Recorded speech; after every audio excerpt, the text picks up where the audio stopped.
নতুন ভালোবাসার গল্প পেতে, দেখতে এবং শুনতে আমাদের চ্যানেলটি সাবস্ক্রাইব করে পাশে থাকা বেল আইকনটি ক্লিক করুন।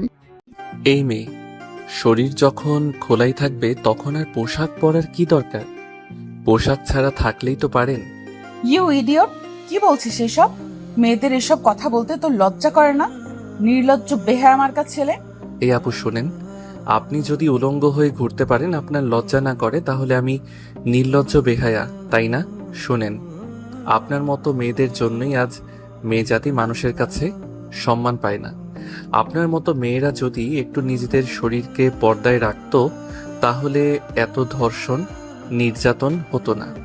ওরে বাবা রে বাবা, আইসে আমার মক্কার হাজি।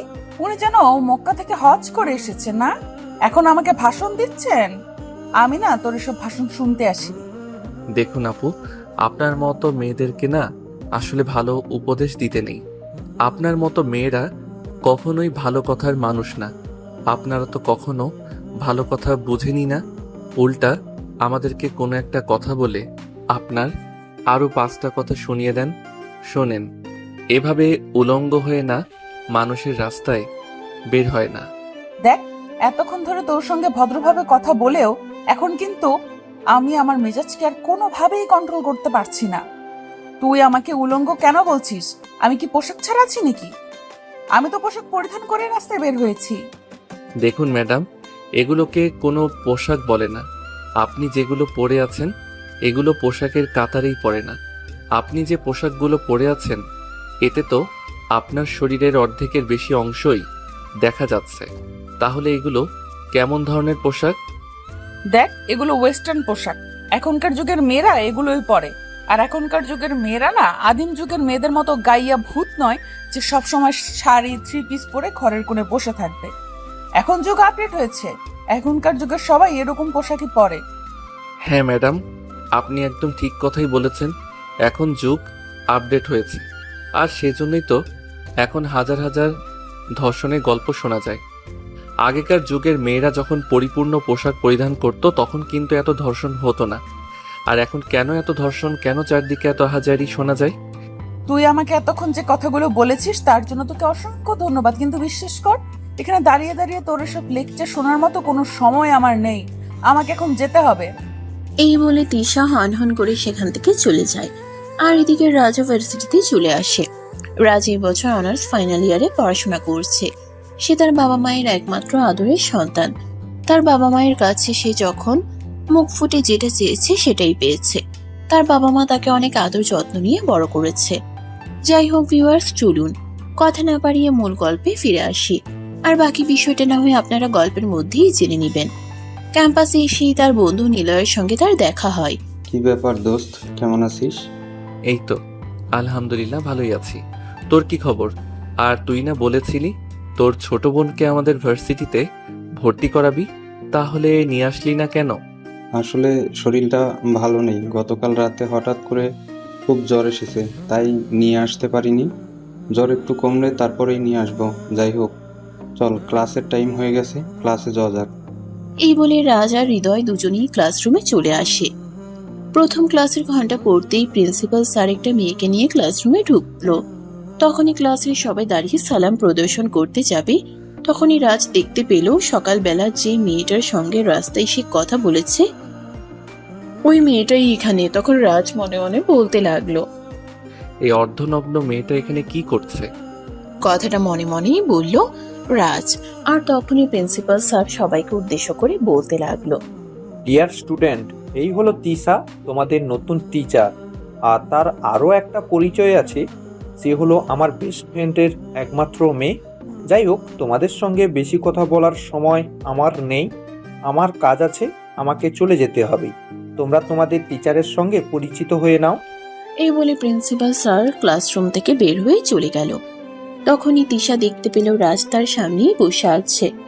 তখনই তিশা রাজকে তার কাছে ডেকে নিল আর বলতে লাগলো, এই ছেলে, এই যে নীল টি শার্ট পরা, তুমি আমার কাছে আসো। ম্যাডাম, আপনি কি আমাকে কিছু বলছেন? হ্যাঁ, তোমাকেই তো বলছি। তুমি ছাড়া তো ক্লাসরুমে নীল টি শার্ট পরা অন্য কেউ নেই। এদিকে আসো, তোমার সঙ্গে কথা আছে। হ্যাঁ ম্যাডাম, বলুন কি বলবেন। আমি আপনাকে কিভাবে সহযোগিতা করতে পারি? আমাকে তোমার কোনো সহযোগিতা করতে হবে না। তুমি আমাকে এটাই বলো যে তুমি এই ভার্সিটি থেকে কবে বের হয়ে যাচ্ছ। মানে এসব আপনি কি বলছেন ম্যাডাম? আমি তো কিছুই বুঝতে পারছি না। আমি এই ভার্সিটি থেকে কেন বের হয়ে চলে যাব?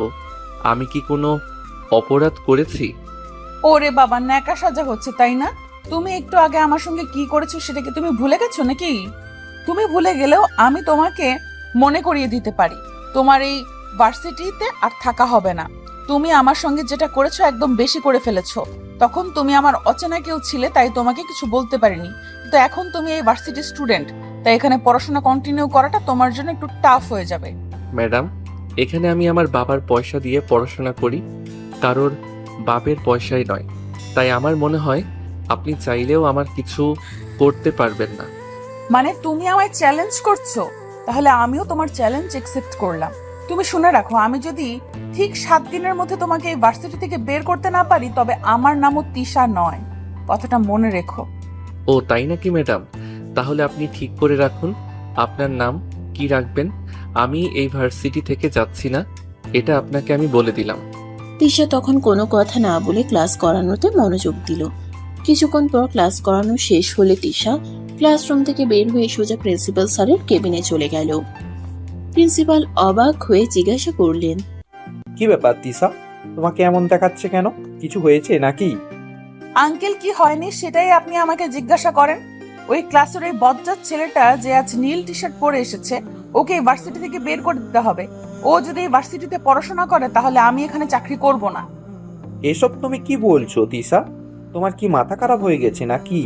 আমি বুঝতে পারছি তুমি রাজের কথা বলছো, কিন্তু রাজ আমার জানা মতে কখনোই কাউকে অন্যায় কিছু বলে না। দেখো, তুমি হয়তো ওকে ভুল ভাবছো। তুমি একটু মাথা ঠান্ডা করো, আরো ভালোভাবে চিন্তা ভাবনা করো, তাহলেই দেখতে পারবে ও যা করেছে কিংবা যা বলেছে সবটাই ঠিক, কোনো ভুল নেই। দেখুন স্যার, আমি আপনাকে শেষবারের মতো বলছি, এই ভার্সিটিতে হয়তো ওই ছেলেটা থাকবে, নয়তো আমি। কিন্তু তিশা, বিশ্বাস করো, এই দুটোর মধ্যেই কোনোটাই সম্ভব নয়। তুমি নতুন চাকরি নিয়েছো, এখন তুমি এই ভার্সিটি থেকে বের হয়ে যাও, অন্য জায়গায় চাকরি হয়ে যাবে। আর রাজ এই ভার্সিটির সবচাইতে ব্রিলিয়ান্ট স্টুডেন্ট, তাকে তো আমি কোনোভাবেই ভার্সিটি থেকে বের করে দিতে পারি না।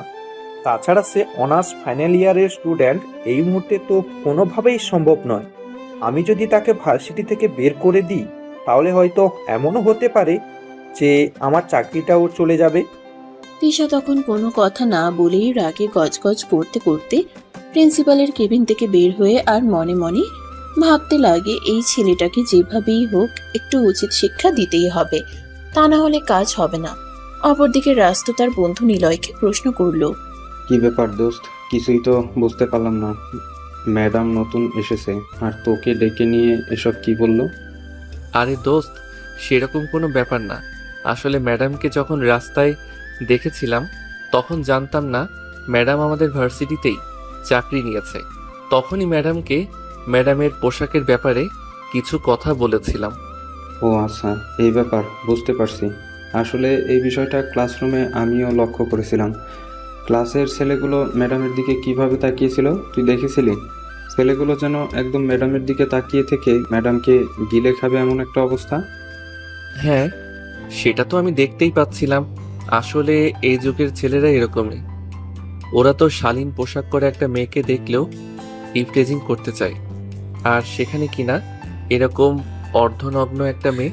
যাই হোক, এসব তো আর আমরা চিন্তা করে কোনো লাভ নেই যে এই মেয়ে নিজের ভালো চিন্তা করে না, তার জন্য আমরা চিন্তা করে কি করব। হ্যাঁ দোস্ত, এটা তুই একদম ঠিক কথাই বলেছিস যে নিজের ভালো চিন্তা করে না, আমরা তার জন্য চিন্তা করে কি করব। তার যেটা ভালো মনে হয় সেটাই করুক, আমাদের তো আর কোনো ক্ষতি হচ্ছে না। তার যা ইচ্ছা সে তাই করুক। এ কথা বলতে বলতে রাজ আর নিলয় দুজনেই ভার্সিটির ক্যান্টিনে চলে আসে। তখন দুপুর আনুমানিক 1টার মতো হবে বাজে, আর তখনই তিশা দুপুরের খাবার খাওয়ার জন্য ক্যান্টিনে আসে। তিশার রাজ আর নিলয় দুজনকে একসঙ্গে ক্যান্টিনে বসে থাকতে দেখে সেখানে যায় আর বলে, কি ব্যাপার, কি সমস্যা তোদের? তোরা দুজনে বসে বসে এখানে কি করছিস? আপনি যেটা করতে এসেছেন আমরাও সেটাই করছিলাম।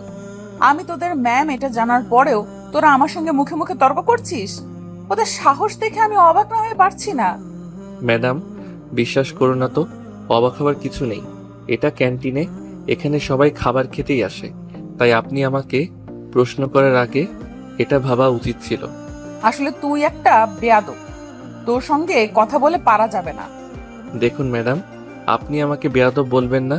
আমি বেয়াদব নাকি ভদ্র সেটাই ভার্সিটির সবাই জানে। তাই এসব নিয়ে আপনাকে গবেষণাও করতে হবে না। আপনি নিজেকে নিয়ে গবেষণা করুন, নিচে কিভাবে ভালো থাকতে পারবেন সেই চিন্তা করুন। আমার জন্য আপনার কোনো চিন্তা করতে হবে না। আচ্ছা, তুই আমাকে একটা কথা বলতো, ফ্যামিলি থেকে কি তোকে কোনো শিক্ষা দেয়নি? টিচারের সঙ্গে কিভাবে কথা বলতে হবে, টিচারের সঙ্গে কেমন আচরণ করতে হবে, সে ব্যাপারে কি তুই কখনো কোনো শিক্ষা পাসনি? দেখুন ম্যাডাম, আপনি আমার পারিবারিক শিক্ষা নিয়ে কোনো কথা বলতে আসবেন না। আর পারিবারিক শিক্ষার কথাই যদি আসে তাহলে আমি বলবো আপনার পরিবার আপনাকে কোনো শিক্ষা দিতে পারেনি। আপনার পরিবার যদি আপনাকে প্রপার শিক্ষা দিতে পারত তাহলে আপনি এভাবে এইসব ড্রেস পরে ভার্সিটিতে জব করতে আসতেন না। কথাটা বলা শেষ করার আগেই তিশা রাজের গালে ঠাস ঠাস করে দুটো চড় বসিয়ে দিল আর বলতে লাগলো, তোর কত বড় সাহস, তুই আমার ফ্যামিলির শিক্ষা নিয়ে কথা বলিস? আমি তোকে দেখে নেব। পরবর্তী সময়ের জন্য অপেক্ষা করার কোনো প্রয়োজন নেই। আমি আপনার সামনেই দাঁড়িয়ে আছি, আপনি এখনই আমাকে দেখতে পারেন। তোকে তো আমি কোনো সমস্যা নেই, জড়িয়ে ধরে কিসও করতে পারেন। You rascal, idiot. সে আপনার যা মনে হয় তাই, এই ব্যাপারে আমি আপনাকে কিছুই বলবো না। তবে আমি এখনো আপনাকে এটাই বলছি যে আপনার পরিবার আপনাকে প্রপার শিক্ষা দিতে পারেনি। আর হ্যাঁ, একটা কথা মনে রাখবেন, 2 কলাম পড়াশোনা শিখলেই কেউ শিক্ষিত হয় না।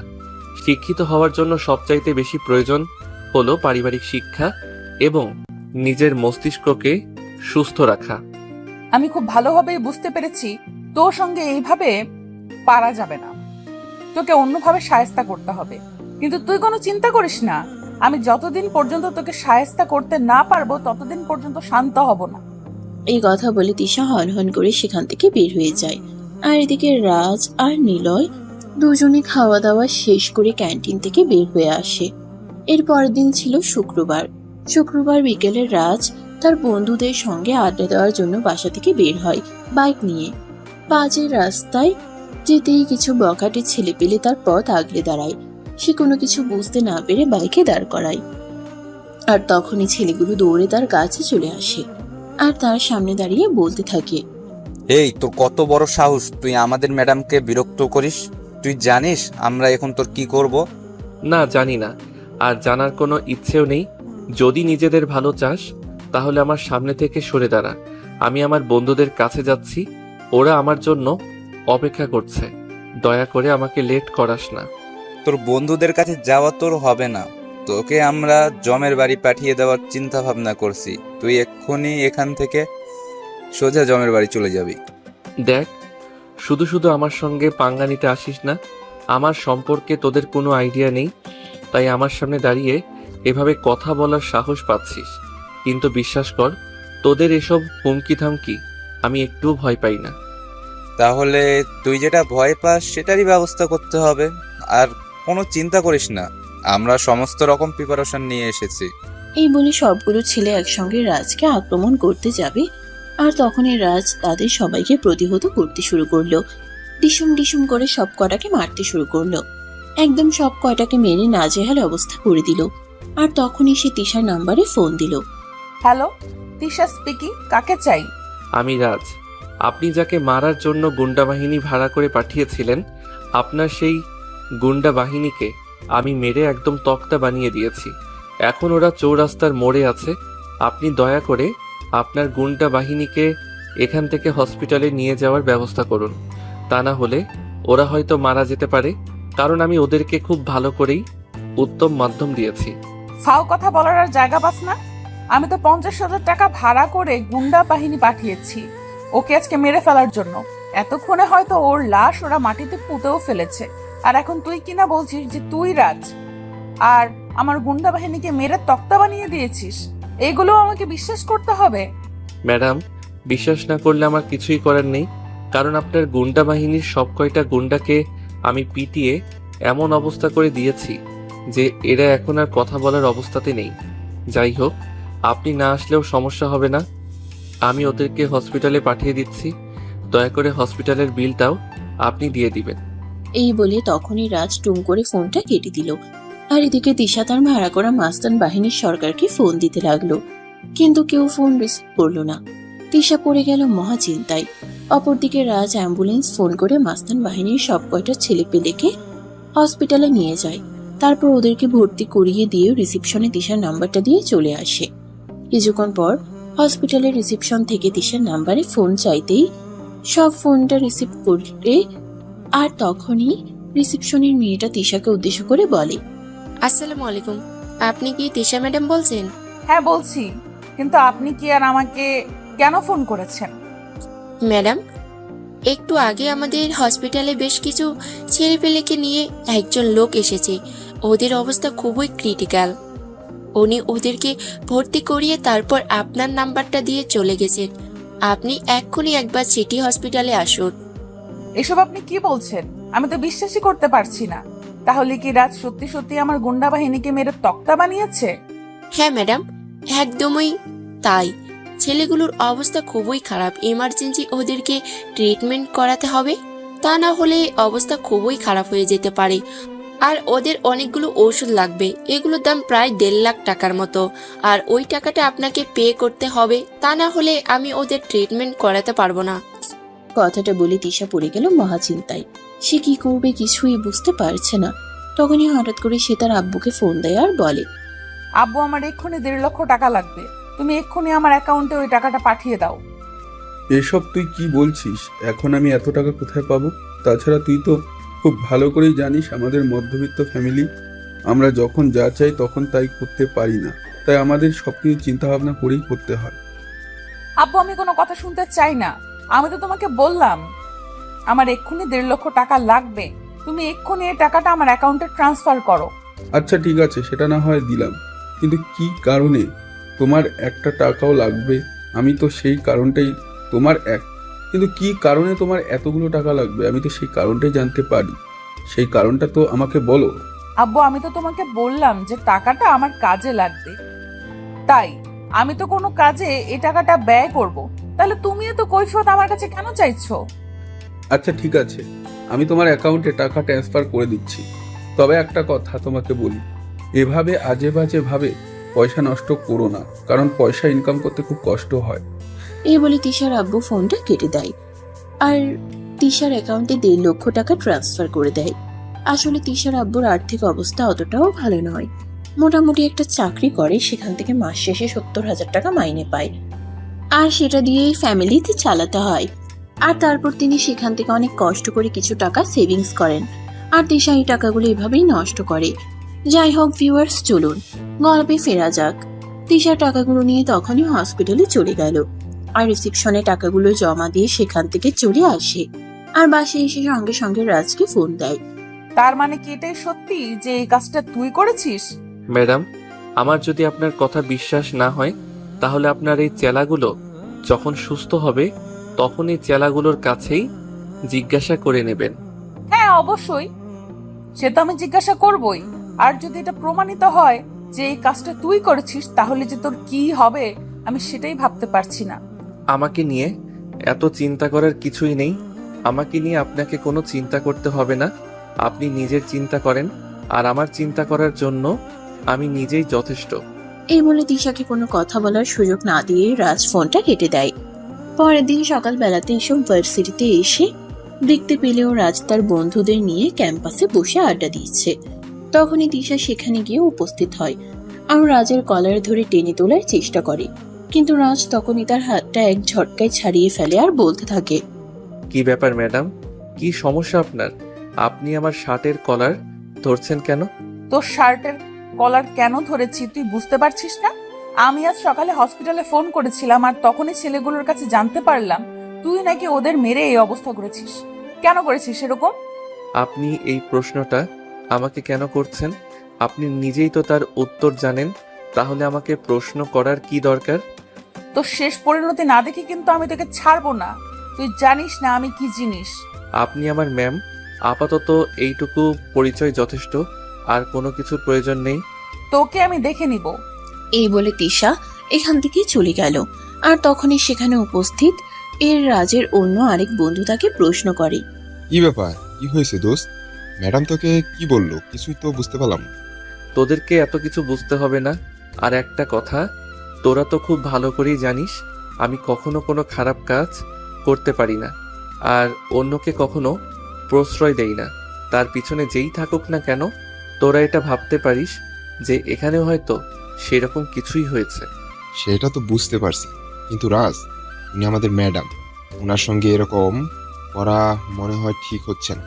উনি আমাদের চাইতে বয়সে অনেক বড়, ওনার কোনো ব্যাপারে আমাদের নাক গলানো ঠিক নয়। কিন্তু উনি যদি নিজেই আমাকে বাধ্য করেন, তাহলে আমি কি করতে পারি বল? হ্যাঁ, সেটাই তো। আমরা খুব ভালো করে জানি তোকে কখনো কেউ কোনো কাজ করতে বাধ্য না করলে তুই সেটা করিস না। যাই হোক দোস্ত, যা করবি ভেবেচিন্তে করবি, কখনো এরকম কিছু করবি না যেটা তোর জন্য ক্ষতিকর হয়। এরপর বন্ধুরা মিলে এই প্রসঙ্গ পাল্টে অন্য প্রসঙ্গ নিয়ে কথা বলতে থাকে। অপরদিকে তিশা সেখান থেকে সোজা প্রিন্সিপালের কেবিনে আসে। প্রিন্সিপাল তাকে রাগান্বিত অবস্থায় দেখে বলতে থাকে। কি ব্যাপার দিশা মামনি, তোমার আজ আবার কি হলো? তোমাকে এরকম রাগান্বিত দেখাচ্ছে কেন? কেউ কি তোমাকে কিছু বলেছে? স্যার, আপনাকে তো বলেছিলাম এই ছেলেটাকে আমাদের ভার্সিটি থেকে বের করে দিন। এই ছেলেটা অসভ্য, বদমাইশ, আমার সঙ্গে খারাপ আচরণ করেছে, কিন্তু আপনি তো আমার কোনো কথাই বিশ্বাস করলেন না। দেখো, তোমার এই কথাটা শুধু আমি কেন, ভার্সিটির কেউই বিশ্বাস করবে না। রাজ যথেষ্ট ভদ্র এবং অমায়িক একটা ছেলে, সে কারোর সঙ্গে খারাপ আচরণ করতেই পারে না। আর সেখানে তুমি তো ওর টিচার, তোমার সঙ্গে তো ও কখনোই খারাপ আচরণ করবে না। তাই এসব কথা আর বলো না। উফ, ননসেন্স। এই বলে তিশা সেখান থেকে বের হয়ে চলে আসে। আর মনে মনে ভাবতে থাকে কিভাবে এই ছেলেটাকে ঝগড়া করা যাবে, কারণ তিশা কখনো কারো কাছে হার মানতে শিখেনি, সে সবসময় জিততেই শিখেছে। তাই সে মনে মনে ভাবতে থাকে কিভাবে তাকে জব্দ করা যাবে। এভাবে দেখতে দেখতে বেশ কয়েকদিন সময় কেটে গেল। সেদিন বিকেল বেলা তিশার আব্বু বাসে এসে তিশাকে বলে, মামুনি, 14 তারিখে আমাদের একটা ইনভাইট আছে, সেখানে আমাদের ফ্যামিলির সবাইকে যেতে হবে। আব্বু, তুমি তো জানোই আমার এইসব আচার অনুষ্ঠান ভালো লাগে না, আমি যেতে পারবো না। তুমি আর আম্মু চলে যাও, আমাকে এই ব্যাপারে জোরাজুরি করো না। এটা বললে হবে না মা, তোমাকেও যেতে হবে, কারণ যিনি আমাকে দাওয়াত দিয়েছেন উনি আমার অফিসের বস, আর ওনার ছেলের জন্মদিন, তাই আমাদের ফ্যামিলির সবাই ওখানে উপস্থিত থাকতে হবে। আচ্ছা ঠিক আছে, আমি দেখবো। আমার যদি ওদিন কোনো কাজ না থাকে তাহলে আমি যেতে পারবো। অপরদিকে 14 তারিখ ছিল রাজের জন্মদিন। আর আনফরচুনেটলি তিশার আব্বু রাজের অফিসেরই একজন কর্মচারী। রাজের আব্বু বাড়িতে ফিরে রাজকে বলে, রাজ, আগামী 14 তারিখ তোমার জন্মদিন, তুমি নিশ্চয় এটা ভুলে যাওনি? আমার জন্মদিন আমি কি করে ভুলে যাব বল? হ্যাঁ, সেই জন্যই আমি তোমার সঙ্গে কথা বলতে চাই। আসলে আমি ঠিক করেছি ওই দিন বাড়িতে একটা পার্টির আয়োজন করব, আর সেখানে আমি আমার অফিসের সবাইকে ইনভাইট করেছি। সে তোমার যা ভালো মনে হয়, এ ব্যাপারে আমি তোমাকে কিছুই বলবো না। তুমি যেটা ভালো মনে করো সেটাই করো। আচ্ছা ঠিক আছে, তাহলে তুমি তোমার বন্ধু বান্ধব আর যাদেরকে ইনভাইট করার দরকার তাদেরকে ইনভাইট করে নিও। ওকে আব্বু, কোনো সমস্যা নেই। আমি আমার বন্ধু বান্ধব সবাইকে ইনভাইট করতে চাই। ওকে মাই ডিয়ার সান, কোনো সমস্যা নেই। আমার যাকে মন চায় তুমি তাকে ইনভাইট করতে পারো, এতে আমার কোনো সমস্যা নেই। ওকে আব্বু, thank you so much, you are so great. তুমি পৃথিবীতে আমাদেরকে সবচাইতে ভালো বাবা, কারণ তোমার কাছে আমাকে কখনো মুখ ফুটে কোনো কিছু চাইতে হয় না। তোমার কাছে কোনো কিছু চাওয়ার আগেই তুমি আমাকে সেটা এনে দাও। আমার জীবনের কোনো ইচ্ছাই তুমি অপূর্ণ রাখো না। আমার তো আলহামদুলিল্লাহ সবকিছুই আছে, তাহলে আমি আমার সন্তানের ইচ্ছে পূরণ করব না কেন? আল্লাহ আমাকে যা দিয়েছে তা দিয়ে তোমার সম্পূর্ণ করার ক্ষমতা আমার রয়েছে, তাই আমি কেন তোমার ইচ্ছে অপূর্ণ রাখবো বলো? ওকে আব্বু, ঠিক আছে, আমি তাহলে এখন আসি। এই বলে রাজ নিজের রুমে চলে আসার পরের দিন ভার্সিটিতে গিয়ে তার সমস্ত বন্ধু বান্ধবকে নিজের বার্থডেতে ইনভাইট করে। এরপর দেখতে দেখতে সময়টি কেটে গেল। আজ 14 তারিখ, রাজের বার্থডে। রাজের বাড়িটা আজ অনেক সুন্দর করে সাজানো হয়েছে। সকাল থেকেই বাড়িতে মেহমান আসা শুরু করে দিয়েছে। আসলে আজ রাজের 20তম জন্মদিন, তাই তার বাবা এই দিনটাকে স্মৃতিময় করে রাখতে চায়, আর সেজন্যই তার বাবা তাদের আত্মীয় স্বজন সবাইকে ইনভাইট করেছে। বলা চলে ছোটখাটো একটা বিয়ের অনুষ্ঠান যেরকম হয় সেরকম। বিকেল হতে না হতেই রাজের বন্ধু বান্ধব সবাই বাড়িতে চলে আসে, আর তারপর সবাই মিলে রেডি হয়ে নিল। সন্ধ্যার দিকে সবাই ড্রয়িং রুমে চলে আসে, কারণ একটু পরেই রাজের জন্মদিনের অনুষ্ঠান শুরু হতে চলেছে। আর অপরদিকে তিশা নিজের রুমে রেডি হচ্ছিল তার বাবার অফিসের এমডি স্যারের ছেলের জন্মদিনে যাওয়ার জন্য। আর তখনই তার বাবা তাকে ডাক দেয়। কি ব্যাপার তিশা, তুমি এখনো রেডি হওনি কেন? তোমাকে তো বলেছিলাম সন্ধ্যার মতোই আমাদেরকেও ওখানে উপস্থিত থাকতে হবে। এই তো হয়ে গেছে, তুমি জাস্ট 2 মিনিট দাঁড়াও, 2 মিনিটের মধ্যেই আমি রেডি হয়ে আসছি। তাছাড়া তুমি তো জানোই আমার রেডি হতে একটু বেশি সময় লাগে, তাই আর কি। আচ্ছা ঠিক আছে, তুমি একটু তাড়াতাড়ি করো, তা না হলে আমাদের সময় মতো পৌঁছাতে পারবো না। আর যদি সময় মতো না পৌঁছতে পারি সবাই রাগ করবে। এই বলে তিশা তাড়াতাড়ি করে রেডি হয়ে নেয়, আর কিছুক্ষণের মধ্যেই তারা বাবা মেয়ে মিলে উদ্দেশ্যে রওনা দেয়। যদিও তিশা জানতো না ওটা রাজদের বাড়ি। কিছুক্ষণের মধ্যেই তারা সেখানে পৌঁছে যায়। তিশা রাজের আব্বুকে নিয়ে বাড়ির ভিতরে প্রবেশ করতে যাবে, তখনই রাজের সঙ্গে তার দেখা হয়ে যায়। আসলে রাজের এক বন্ধু আসছিল, কিন্তু তার বাড়ি চিনত না, সেজন্যই এই রাজ তাকে রিসিভ করার জন্য বাড়ির বাইরে আসে। আর তখনই তার তিশার সঙ্গে দেখা হয়। রাজকে সেখানে দেখেই তো তিশা একদম ফায়ার। এই ছোট লোক বদমাইশের বাচ্চা, তুই এখানে কি করছিস? তুই কি করে জানলি আমি এখানে আসছি? মাত্র আপনি কিন্তু ভদ্রতা সীমা একদম অতিক্রম করে ফেলেছেন। আপনি জানেন আপনি কোথায় দাঁড়িয়ে আছেন? এটা আমার বাড়ি, আর আমার বাড়িতে দাঁড়িয়ে দাঁড়িয়ে আপনি আমাকে কথা শোনাচ্ছেন। আপনার সাহস দেখে আমি অবাক না হয়ে পারছি না। একটা ফাও কথা বলার আর জায়গা পেলি না? এটা তোর বাড়ি তাই না? এটা আমার বাবার বসের বাড়ি, আর এখানে ওনার ছেলের জন্মদিনের অনুষ্ঠানের আয়োজন করা হয়েছে, আমরা সেখানেই ইনভাইটেড। কিন্তু তুই মনে হয় আমাকে ফলো করতে করতে এখানে চলে এসেছিস। এভাবেই কথা চলছিল তাদের দুজনের মধ্যে। আর তখনই রাজের আব্বু সেখানে এসে উপস্থিত হয়। তিনি তিশার আব্বুকে দেখে বলতে থাকেন, আসসালামু আলাইকুম ম্যানেজার সাহেব, আপনি দেখছি চলে এসেছেন। হ্যাঁ স্যার, চলে তো এসেছি, কিন্তু এই ছেলেটা কে? আমার মেয়ের সঙ্গে ঝামেলা করছে। ও, এ তো আমার ছেলে। আপনি কি আমার ছেলেকে এর আগে কখনো দেখেননি? না মানে আসলে আপনার ছেলের সঙ্গে তো আমার এর আগে কখনো দেখা হয়নি, তাহলে আমি চিনবো কি করে? যাই হোক বাবা, কেমন আছো তুমি? এই তো আঙ্কেল, আলহামদুলিল্লাহ ভালোই আছি। কিন্তু ম্যাম কি আপনার মেয়ে? হ্যাঁ, তিশা তো আমারই মেয়ে, কিন্তু তুমি কি তিশাকে চিনো নাকি? হ্যাঁ, ওনার আমাদের ভার্সিটিতে নতুন চাকরি হয়েছে, কিন্তু আপনার সম্পর্কে তো আমি আমার আব্বুর কাছে শুনেছি আপনি যথেষ্ট ভালো আর ভদ্র। তবে আপনার মেয়েটা এরকম কেন? এদিকে তিশার রাগে গজগজ করতেছে। আর তখনই সে তার আব্বুকে বলতে থাকে, আব্বু আমি এখানে আর এক মুহূর্তও থাকবো না, তুমি এক্ষুনি আমাকে এখান থেকে নিয়ে চলো। আমি এখানে আর এক মুহূর্তও থাকতে চাই না। এইসব তুমি কি বলছো মা? এখানে আমরা একটা অনুষ্ঠানে এসেছি, এর অনুষ্ঠান শেষ না হলে চলে যাব কি করে? তাছাড়া তুমি তো জানো এখানে আমাকে আমার অফিসের বস ইনভাইট করেছে। আমি যদি এখান থেকে চলে যাই তাহলে আমার চাকরিতে ঝামেলা হতে পারে। আমি কোনো কথা শুনতে চাই না, আমি এক্ষুনি এখান থেকে চলে যাব। কিন্তু কেন মা, আমাদের মধ্যে কি এমন হয়েছে যার কারণে তুমি এক্ষুনি এখান থেকে চলে যেতে চাইছো? তুমি তো জানোই আজ আমার ছেলের জন্মদিন। আজ আমার ছেলের 20 বছর পূর্ণ হতে চলেছে। তাই আমি এই দিনটাকে অবিস্মরণীয় করে রাখার জন্য এত বড় করে আয়োজন করেছি। আর সেখানে তোমরা থাকবে না, এটা তো হতে পারে না। তোমাদের মধ্যে যদি ব্যক্তিগতভাবে কোনো ঝামেলা থেকেও থাকে, এটা তোমরা পরে মিটিয়ে নিও, কিন্তু এখান থেকে চলে যেও না প্লিজ। হ্যাঁ মা, আমাদের এখন এখান থেকে চলে যাও, একদম ঠিক হবে না। হ্যাঁ মা, আমাদের এখন এখান থেকে চলে যাওয়া ঠিক হবে না। তোমাদের নিজেদের মধ্যে যদি কোনো ব্যক্তিগত ঝামেলা থাকে তাহলে ওটা তোমরা পরে মিটিয়ে নিও, কিন্তু এখন এখানে থেকে কোনো সিন ক্রিয়েট করো না প্লিজ। তুমি আমার সঙ্গে ভেতরে চলো। ঠিক আছে, শুধু তোমরা দুজনে বলছো বলে আমি ভেতরে যাচ্ছি, তা না হলে আমি এখানে আর এক মুহূর্তও দাঁড়াতাম না। এই বলে তিশা ভিতরে চলে আসে। আর ভিতরে চলে আসার পর রাজ চলে যায় তার বন্ধুকে রিসিভ করতে। তারপর সেদিন বন্ধুকে নিয়ে ড্রয়িং রুমে আসে আর অনুষ্ঠান শুরু হতে যাবে। তখনই রাজের বন্ধু নিলয় তাকে বলে, কি ব্যাপার দোস্ত, দেখছি তুই তলে তলে টেম্পো চালাচ্ছ। মানে তুই কি বুঝিস? আমি তো কিছুই বুঝতে পারছি না, তুই আমাকে কি বলতে চাইছিস? একটু খুলে বল, তা না হলে আমি বুঝবো কি করে? তুমি কোনো কিছুই বুঝতে পারছো না নাকি বুঝতে চাইছো না সেটা আমাকে বলো। ম্যাম এখানে কেন এসেছে? নিশ্চয়ই তুমি ম্যামকে ইনভাইট করেছো। আরে না, তোর কি মাথা খারাপ হয়ে গেছে নাকি? এই মেয়েকে আমি কেন ইনভাইট করতে যাব? আসলে ওর আব্বু আমাদের অফিসে চাকরি করে, সেটা আমি জানতাম না। আর আমার আব্বু ওদেরকে ফ্যামিলি সহ ইনভাইট করেছে, তাই এখানে এসেছে। এখানে আমার কোনো হাত নেই।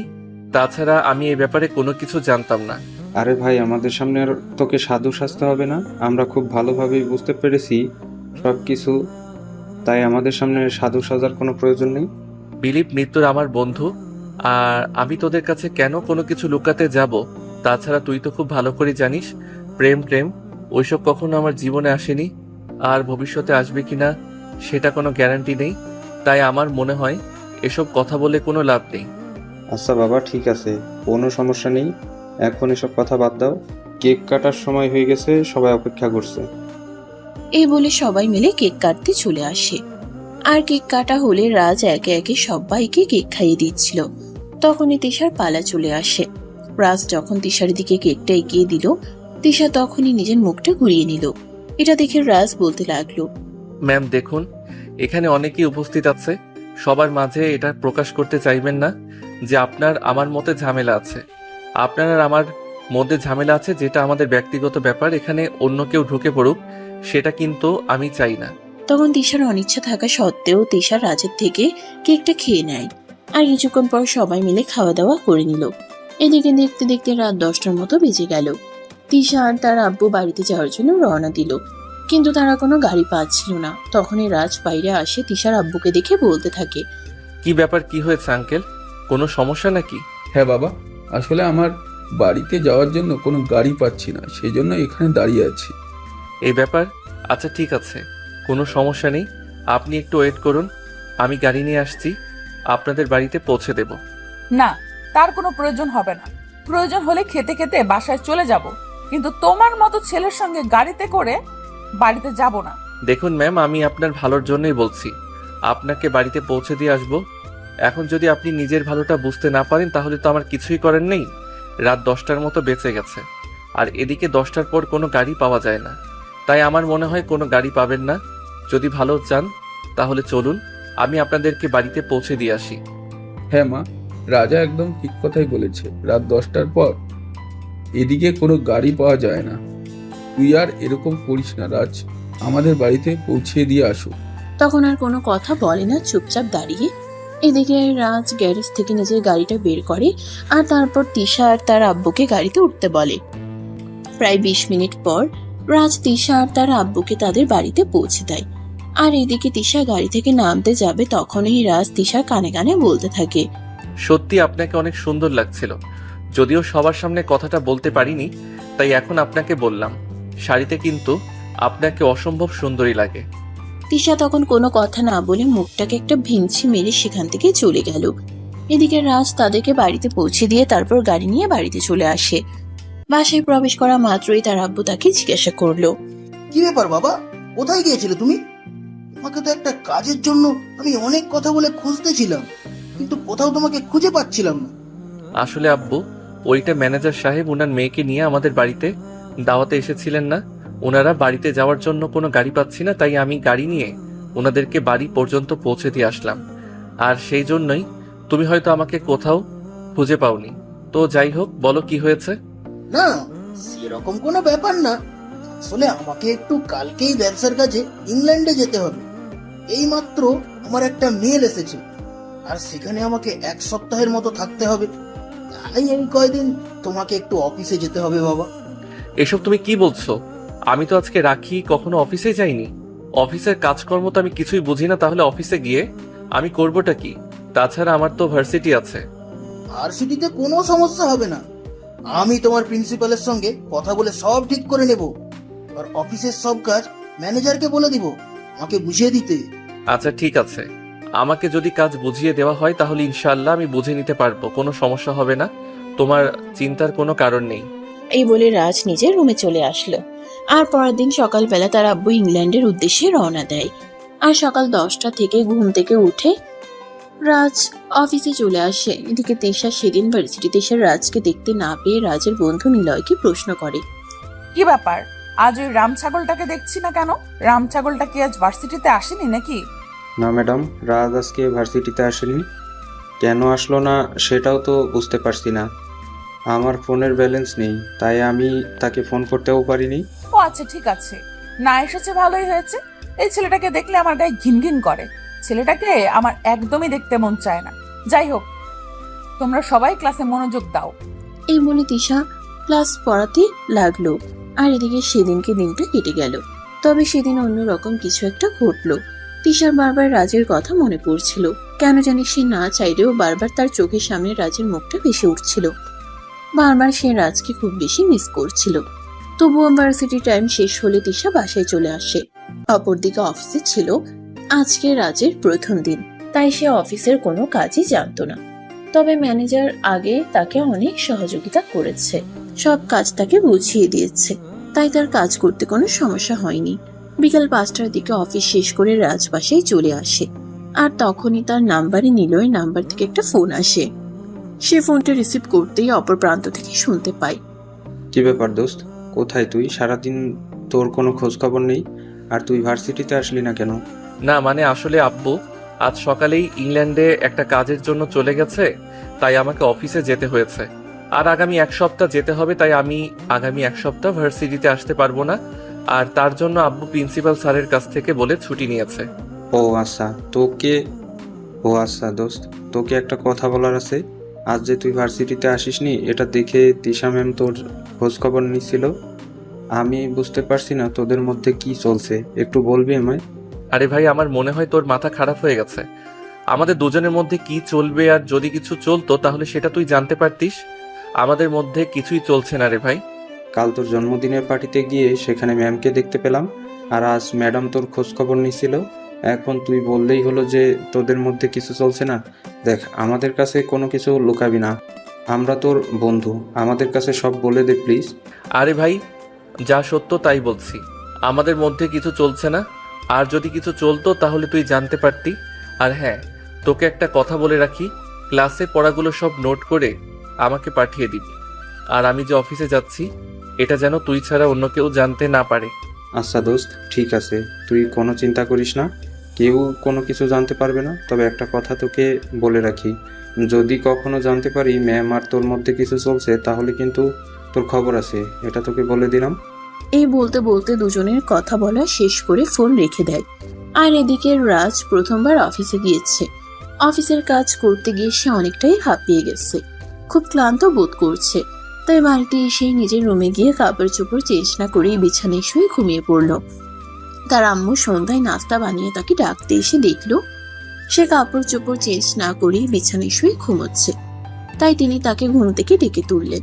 এই রাজ, তোর এই সন্ধ্যাবেলায় ঘুমাচ্ছিস কেন? বিছানা ছেড়ে ওঠ, আমি নাস্তা বানিয়েছি, খাবি আয়। উফ আম্মু, প্লিজ ডাকাডাকি করুন, আমার শরীরটা খুব ক্লান্ত লাগছে, আমাকে একটু ঘুমাতে দাও। আর এখন আমি নাস্তা করব না, রাতের খাবার খাওয়ার সময় হলে আমি নিজেই চলে আসব। তখন রাজের আম্মা আর কোনো কথাই বলল না, চুপচাপ সেখান থেকে চলে গেল। কারণ তিনিও বুঝতে পারছেন এই প্রথমবার তাদের ছেলে কোনো একটা কাজ করেছে, তা আবার অফিস সামলেছে। অফিস সামলানোটা এতটাও সহজ কাজ নয়। রাজ ক্লান্ত শরীর নিয়ে ঘুমিয়ে যায়। রাত 10টার দিকে আবারও তার আম্মু তাকে রাতের খাবার খাওয়ার জন্য ডাক দেয়। তখন সে বিছানা ছেড়ে উঠে আর ফ্রেশ হয়ে রাতের খাবার খেয়ে নেয়। তারপর ড্রয়িং রুমে এসে বসে। তখনই তার আম্মু তাকে আবারও বলতে থাকে, কি ব্যাপার বাবা, প্রথম দিনেই অফিস কেমন কাটলো? এই তো ভালোই।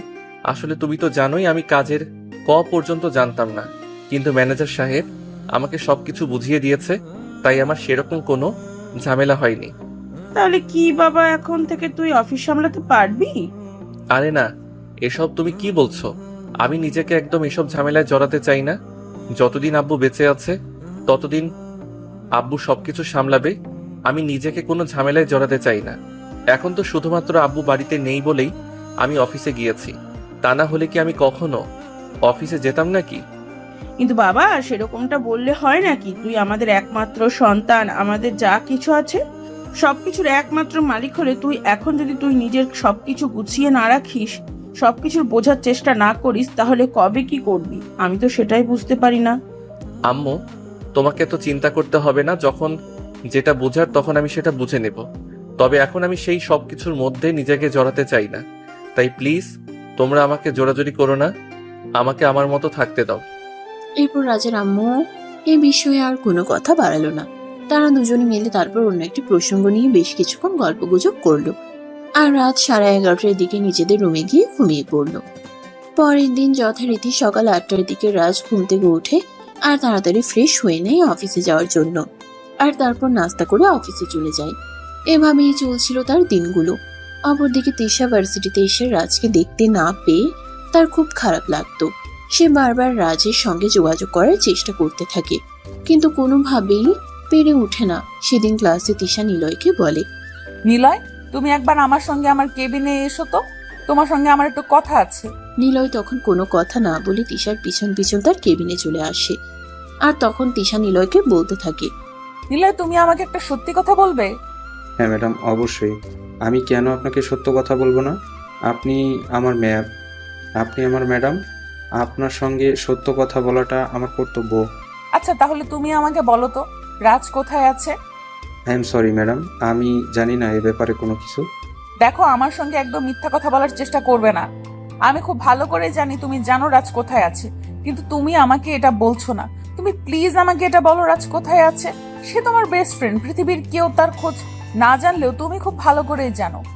না ম্যাম, আমি একদম সত্যি কথা বলছি। আমি কোনো কিছুই জানি না, আর জানলে আমি অবশ্যই আপনাকে বলতাম। বললাম তো আপনি আমার ম্যাম, আমি আপনার কাছে কেন মিথ্যা কথা বলতে যাব? আপনার কাছে মিথ্যা কথা বলার তো কোনো প্রশ্নই ওঠে না। আচ্ছা ঠিক আছে, তাহলে তুমি যাও। কিন্তু ম্যাম, আমি কি আপনাকে একটা প্রশ্ন করতে পারি, যদি আপনি কিছু মনে না করেন? তুমি আবার আমাকে কি প্রশ্ন করবে? আমি তো সেটাই বুঝতে পারছি না। বলো, কি বলবে?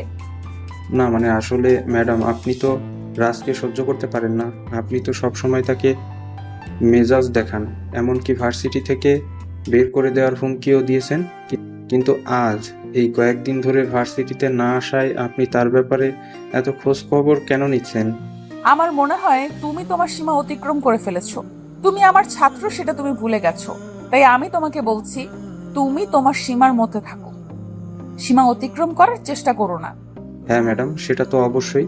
আপনি আমার ম্যাডাম আর আমি আপনার স্টুডেন্ট, সেটা তো অবশ্যই আমাকে মাথায় রাখতে হবে। তবুও রাজ আমার বেস্ট ফ্রেন্ড, তার সম্পর্কে তো আমি সব কিছুই ভালো করে জানি। সে কখনো মেয়েলি ব্যাপারে দুর্বল হয় না। তবে আপনাকে দেখে কেন জানি আমার মনে হচ্ছে আপনি তার প্রতি একটু দুর্বল হয়ে গেছেন। চুপ করো। তুমি যা বলেছো বলেছো, এইসব কথা আর কখনো ভুলেও বলবে না, তাহলে কিন্তু আমি রাজের বদলে তোমাকে ভার্সিটি থেকে বের করে দিতে বাধ্য হব। ঠিক আছে ম্যাডাম, আমি আপনাকে এই ব্যাপারে কোনো প্রশ্ন করব না। তবে আমি এই ভার্সিটি থেকে বের হয়ে চলে যেতে চাই না, কারণ আমার বাবা অনেক স্বপ্ন নিয়ে আমাকে ভার্সিটিতে পাঠিয়েছে পড়াশোনা করার জন্য। তাই পড়াশোনা করাটাই আমার একমাত্র লক্ষ্য। অন্য কোনো দিকে আমি মনোযোগ দিতে চাই না। এই বলে নিলয় তিশা ম্যামের কেবিন থেকে বের হয়ে চলে আসে। সেদিন ভার্সিটি ছুটি হতেই নিলয় বাসে এসে রাজের নাম্বারে ফোন দেয় 2-3 বার।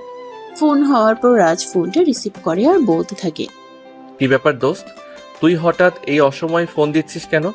তুই তো জানিস আমি অফিসে আছি, একটু কাজের মধ্যে আছি। আরে ভাই, আমাদেরকে মিষ্টি খাওয়ানোর ব্যবস্থা কর, তারপর না হয় কাজ করবি।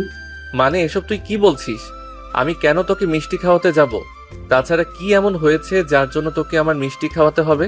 আমার মনে হয় তোর জন্য ম্যাডামের মনে লাড্ডু ফুটছে, তাই মিষ্টি খাওয়াতে হবে। ধুর, ফালতু কথা বলার আর জায়গা পেলি না। এসব আবল তাবল কথা কোথা থেকে শুনেছিস, আর কেনই বা আমাকে বলছিস?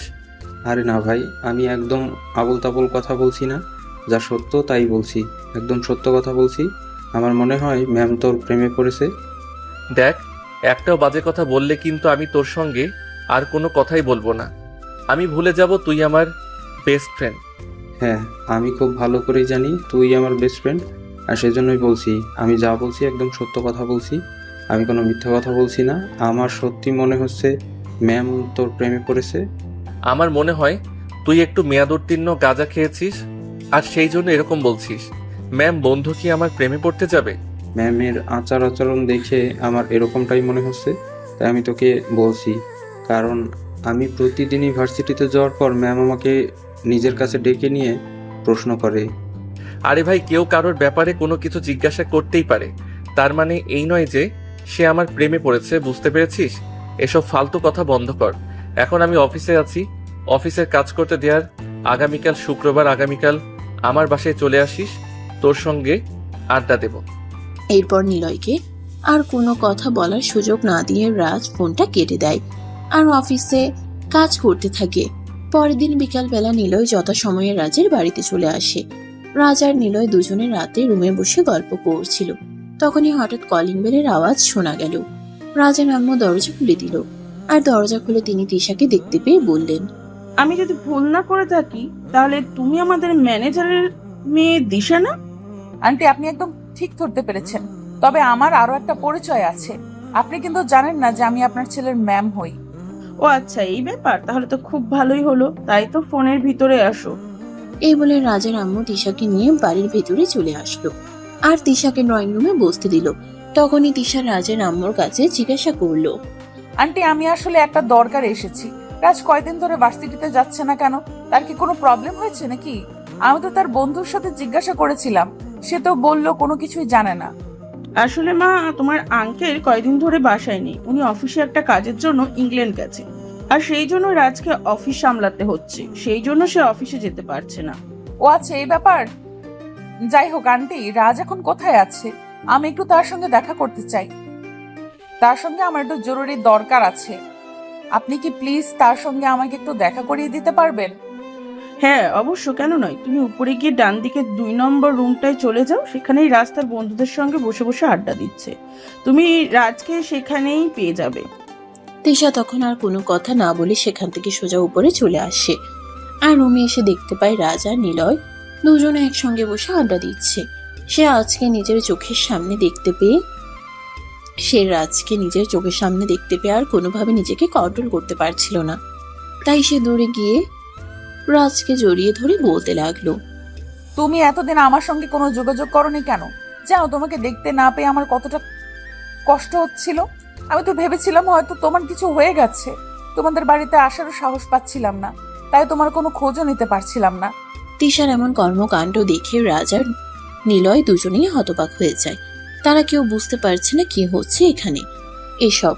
এদিকে নিলয় তখন অনেকটা লজ্জায় পড়ে যায় আর রুম থেকে বের হয়ে আসছে। এদিকে রাজ তিশাকে নিজের থেকে ছাড়ানোর চেষ্টা করতে থাকে আর বলতে থাকে, আরে ম্যাম, এসব আপনি কি করছেন? আর এসব কি পাগলের মতো আবল তাবল বকছেন? আপনার কি মাথা খারাপ হয়ে গেছে নাকি? হ্যাঁ, আমার মাথা একদম ঠিক হয়ে গেছে। আমি তোমাকে দেখতে পাইনি বলে আমার মাথা সত্যিই খারাপ হয়ে গেছে। তুমি কেন এতদিন ভার্সিটিতে যাওনি?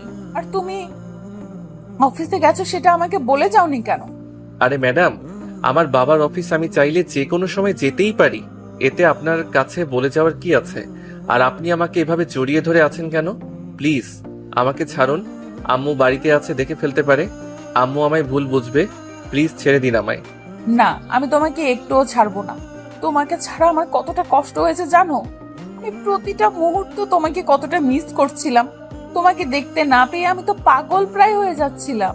তাই পাগলের মতো ছুটে তোমাদের বাড়িতে চলে আসলাম। ম্যাম, এবার কিন্তু আমার সত্যি মনে হচ্ছে আপনার মাথায় সমস্যা হয়েছে। আপনাকে ডাক্তার দেখানো দরকার।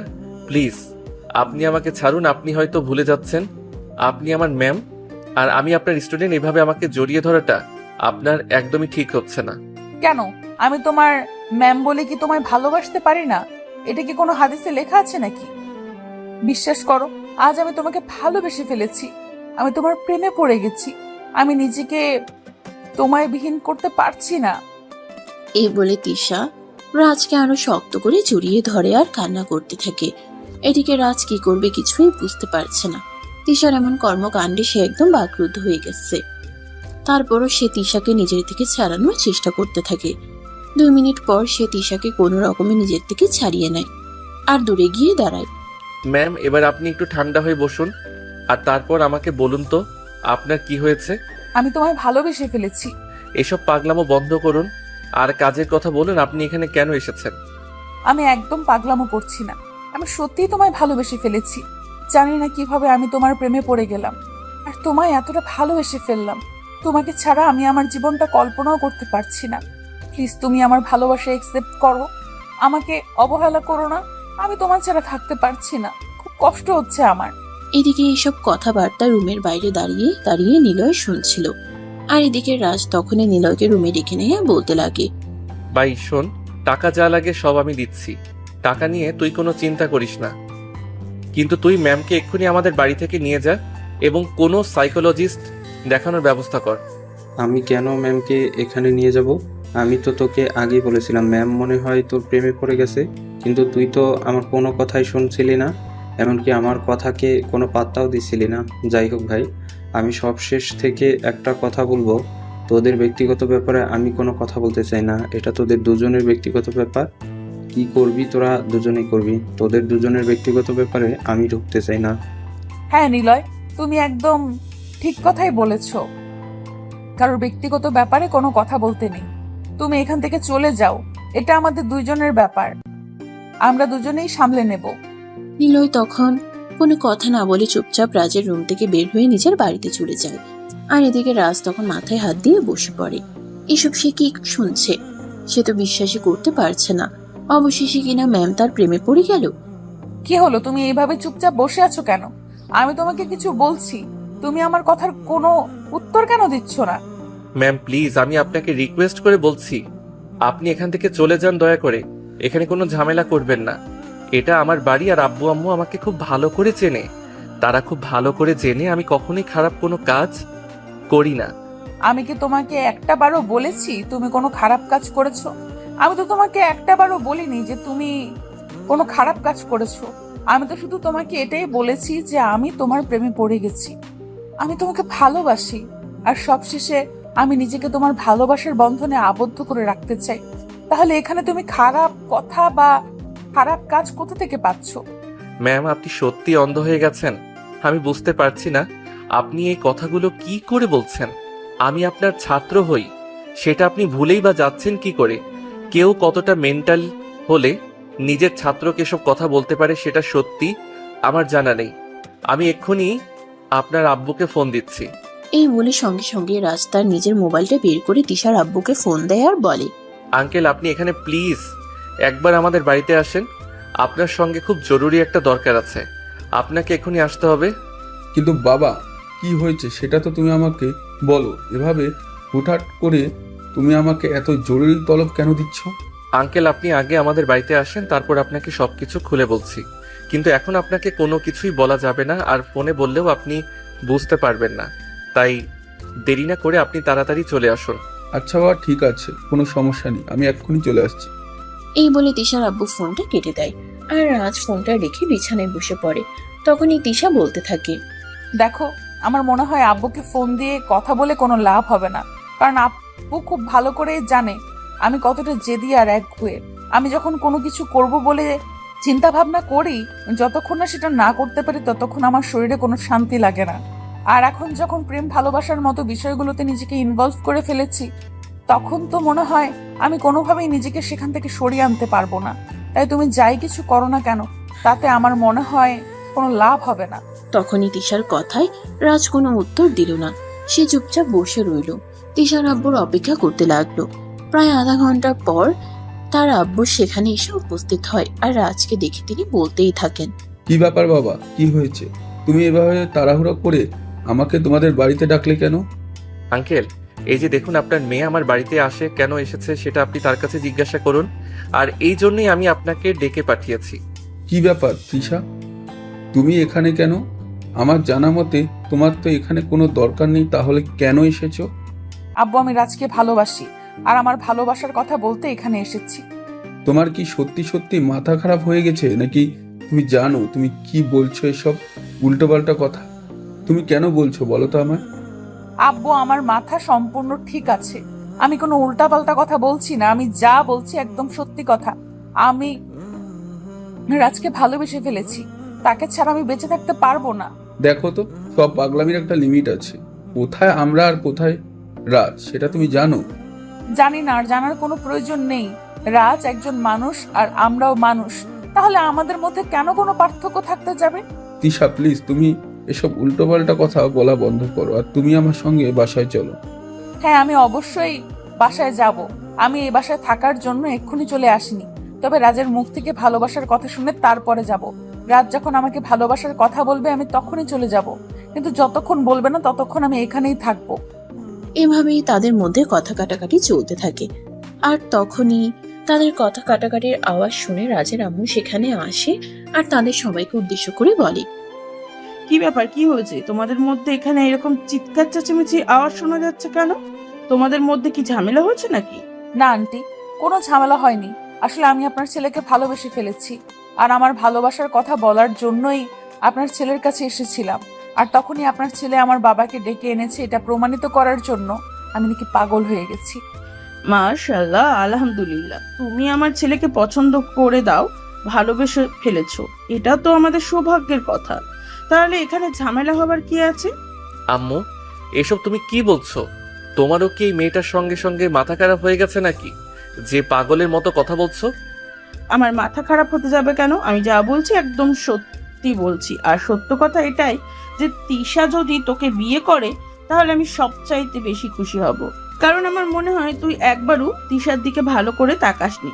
তৃষা কতটা মায়াবী, সুন্দরী, স্মার্টনেস একটা মেয়ে দেখতে পেয়েছিস তুই? আমার এত কিছু জানার বা দেখার কোনো প্রয়োজন নেই। আমি আমার ভার্সিটির মেয়েকে কি করে বিয়ে করতে পারি, এটা কি বলবে আমায়? তুমি তোমার ভার্সিটির ম্যামকে বিয়ে করতে পারবে না, এটা কোনো হাদিসে লেখা আছে? সেটা বলবে আমায়? দেখুন, আমি আপনার কোনো কথার কৈফিয়ত দিতে বাধ্য নই, কারণ লাইফটা আমার, কি করব না করব সেটা আমার ব্যক্তিগত ব্যাপার। আমি কেন এসব ব্যাপারে আপনার সঙ্গে কথা বলতে যাব? হ্যাঁ, একদমই তাই। আমার লাইফে আমি কি করব না করব সেটাও তো আমার ব্যক্তিগত ব্যাপার। আমার ব্যাপারে কেন অন্য মানুষ নাক গলাবে? আমি তোমায় ভালোবাসি, বিয়ে করতে চাই, এটাই আমার শেষ কথা। এরপর আমি কোনো কথা শুনতে চাই না। কোনো চিন্তা করো না মা, তুমি একদম নিশ্চিন্তে থাকতে পারো। তোমার ভালোবাসার মানুষ কখনোই তোমাকে ছেড়ে যাবে না, আর কখনো তোমাকে ছেড়ে যাওয়ার কথা বলতেও পারবে না তোমার আঙ্কেলের। তোমার আঙ্কেল বাড়িতে আসুক, আমি তোমার আঙ্কেলের সাথে কথা বলে তোমাকে পার্মানেন্টলি এই বাড়িতে বউ করে নিয়ে আসার ব্যবস্থা করছি। কথাটা শোনা মাত্রই তিশা দৌড়ে গিয়ে রাজের আম্মুকে সালাম করে, আর এদিকে রাজ নিজের কপালে হাত দিয়ে বসে পড়ে। তার আম্মু এসব কি বলছে সে তো বিশ্বাসই করতে পারছে না। এটা তার নিজের আম্মু তো, যে কিনা ভার্সিটির ম্যামের সঙ্গে তার ছেলের বিয়ের কথা বলছে। এগুলো বিশ্বাস করার মতো কথা নয়। তাই রাজ তার আম্মুকে বলতে থাকে, আম্মু প্লিজ, এসব ফালতু কথা বন্ধ করো। একটা মেয়েকে শুধু শুধু আশ্বাস দিও না। আশ্বাস দিয়ে সেটা যদি না রাখতে পারো তাহলে কিন্তু এটা ভালো হয় না। তোকে কে বলেছে আমি আশ্বাস দিয়ে রাখতে পারবো না? আমি আশ্বাস রাখতে পারবো বলেই তো কথা দিয়েছি। তৃষা, তুমি আমার সঙ্গে চলো। এই বলে রাজের আম্মু তিশাকে নিয়ে নিজের রুমে চলে আসে, আর তিশাকে নিজের বিছানার উপর বসিয়ে আলমারি থেকে গহনার বক্সটা নিয়ে আসে। তারপর ওখান থেকে একজোড়া হাতের বালা বের করে আর ওগুলো তিশার হাতে পরিয়ে দেয়। দেখো, এগুলো আমাদের বংশের ঐতিহ্য। আমার শাশুড়িকে আমার দাদি শাশুড়ি দিয়েছিলেন, আর তারপর আমার শাশুড়ি আমাকে দিয়েছিলেন, আর এখন দিলে তো তুমি আমার একমাত্র পুত্রবধূ খেতে চলে এসো। তাই এগুলো এখন থেকে তোমার, আমি তোমাকে তোমার ছেলের জন্য বুকিং করে রাখলাম। আপনি সত্যি বলছেন তো আম্মু? আমি কি আমার ভালোবাসাকে পাবো? হ্যাঁ, তুমি অবশ্যই পাবে। তুমি কোনো চিন্তা করো না, তুমি নিশ্চিত মনে বাড়িতে ফিরে যাও। তোমার আঙ্কেল বাড়িতে এসে আমি তোমার আঙ্কেলকে নিয়ে তোমাদের বাড়িতে যাব, আর তারপর বিশাল আয়োজন করে ধুমধাম করে তোমাদের বিয়ের ব্যবস্থা করব। এই বলে রাজের আম্মু তিশাকে নিয়ে ড্রয়িং রুমে আসে। অপরদিকে রাজ আর তিশার আব্বু আগে থেকে ড্রয়িং রুমে বসেছিল। তিশার হাতে বালা জোড়া দেখে রাজ বলল, কি ব্যাপার আম্মু, দাদুর দেওয়া বালা জোড়া ম্যামের হাতে কেন? তিশা এই বাড়ির বউ হতে চলেছে, তাই। মাথা খারাপ হয়ে গেছে তাই এসব পাগলের মতো কথা বলছো? তা না হলে এসব পাগলের মতো কথাবার্তা বলতে পারতে না। তাহলে সুস্থ মানুষের মতো সুস্থ মস্তিষ্কে কথা বলতে। সে তোর যা ভালো মনে হয় তুই তাই মনে করতে পারিস, তাতে আমার কিছু যায় আসে না। যেটা সত্য কথা আমি সেটাই তোকে বলেছি। এখন তুই যদি সেই কথা বিশ্বাস করতে না পারিস তাহলে তো আমার কিছু করারই নেই, আর মেনে নিতে না পারলে আমার কিছু করারই নেই। হ্যাঁ ভাবি, রাজ একদম ঠিক কথাই বলেছে। তিশার এসব পাগলামি প্রশ্রয় দেওয়া আপনাদের একদমই উচিত হয়নি। মেয়েটা আমার ছোটবেলা থেকে এরকমই, তাই বলে সে যা চাইবে তাই যে দিতে হবে এরকমটা তো কোনো কথা নেই। রাজ আপনাদের একমাত্র ছেলে, তার ব্যাপারে সিদ্ধান্ত নেওয়ার জন্য আপনাকে একটু হলেও চিন্তা ভাবনা করা উচিত ছিল। এভাবে সিদ্ধান্ত নেওয়াটা কিন্তু একদমই উচিত হয়নি। আপনি কোনো চিন্তা করবেন না ভাইজান। রাজের আব্বু বাড়িতে আসলে আমি রাজের আব্বুর সঙ্গে কথা বলে তারপর তিশাকে এই বাড়িতে নিয়ে আসার ব্যবস্থা করছি। তিশাকে আমার আগে থেকেই পছন্দ ছিল, তাই এখন তিশা যখন নিজের থেকেই এই ব্যাপারে কথা বলেছে আমি আর কোনো রিস্ক নিতে চাই না। এই কথা শুনে রাজ রাগে নিজের রুমে চলে যায়। আর এদিকে তিশা তার বাবাকে নিয়ে বাসায় চলে আসে। এরপর চলে গেল আরো 4-5 দিন সময়। ইতিমধ্যে রাজের আব্বু বাড়িতে চলে এসেছে। রাতের বেলা যখন রাজের আব্বু ঘুমাতে যাবে তখনই রাজের আম্মু সেখানে আসে আর রাজের আব্বুকে উদ্দেশ্য করে বলে, আমি তোমার ছেলের জন্য বিয়ের সম্বন্ধ করেছি, আশা করি এতে তোমার সম্মতি পাবো। এসব তুমি কি বলছো রাজ? আমাদের ছেলে সেটা ঠিক আছে, কিন্তু তাই বলে আমাদের সবাই মিলে দেখাশোনা করে তারপরে তার বিয়ের সম্বন্ধ করা উচিত ছিল। কিন্তু একা একা বিয়ের সম্বন্ধ ঠিক করে নিলে কি করে? দেখো, আমি এরকম কিছু করিনি যেটা তোমাদের পছন্দ হবে না। আমি তোমাদের পরিচিত একটা মেয়েকেই রাজের পাত্রী হিসেবে পছন্দ করেছি, আশা করি ওই মেয়েটাকে তোমারও পছন্দ হবে। কি বলছো তুমি? তুমি যে মেয়েটাকে পছন্দ করেছো সেই মেয়েটা আমার পরিচিত? আচ্ছা ঠিক আছে, বলো তো মেয়েটাকে। মেয়েটা অন্য কেউ নেই, মেয়েটা তোমার অফিসের ম্যানেজারের মেয়ে।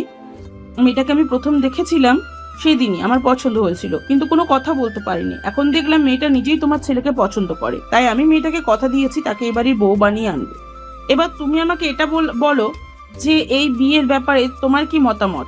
তুমি তো খুব ভালো করেই জানো আমি কখনো তোমার মতামতের বিরুদ্ধে যাই না। আমি সব সময় তোমার মতামতকে গুরুত্ব দেই এবং তোমার মতামতকে যথেষ্ট সম্মান প্রদর্শন করি।